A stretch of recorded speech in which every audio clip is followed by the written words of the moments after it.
জীবনের প্রতিটা মুহূর্তের যেন একটা রং হয়ে ধারণ করে। কখনো লাল, কখনো কালো, কখনো আবার নীল, সবুজ। প্রতিটা রঙের সৌন্দর্য যেমন আলাদা আলাদা, তেমন জীবনের প্রতিটা মুহূর্তের অনুভূতিও আলাদা আলাদা। হ্যালো এভরিওয়ান, আসসালামু আলাইকুম। আজকে চাঁদ রাত। প্রতি রাতে আমরা চাঁদ দেখার পরে বের হয়ে যাই শপিং এর জন্য। বোনরা সবাই মিলে শপিং টপিং করে এসে তারপরে মেহেদি দিতে বসে যাই। এবছরের চাঁদ রাত এবং ঈদটা আমার জন্য সম্পূর্ণ নতুন, কারণ বিয়ের পরে এটা আমার প্রথম ঈদ। এখন বাজে রাত প্রায় 12টা। আমি আমার জামাই ও দেবরকে বললাম আমার কেন জানি ঈদ ঈদ মনে হচ্ছে না, কারণ প্রতি বছর আমরা সবাই মিলে মার্কেটে যাই।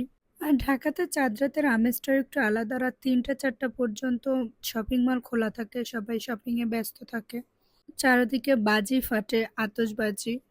সেই কথা শুনে আমার জামাই ও দেবর মিলে আমার জন্য বাজির আয়োজন করেছে। আমাদের বাসার স্কুল মাঠে আমরা সবাই মিলে এসেছি বাজি ফাটানোর জন্য।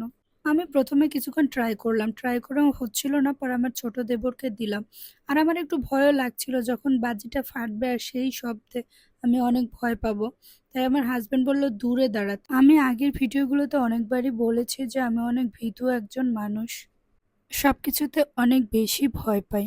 তো এই হচ্ছে আতশবাজি, এবং আতশবাজির শব্দ শুনে আমি যে কি পরিমাণ ভয় পেয়েছি সেটাই বলতেছিলাম। যাই হোক, আমার এই ভিডিওটা কেমন লেগেছে অবশ্যই কমেন্ট করে জানাবেন, আর ভালো লেগে থাকলে লাইক, কমেন্ট ও ফলো দিয়ে পাশেই থাকবেন। আল্লাহ হাফেজ।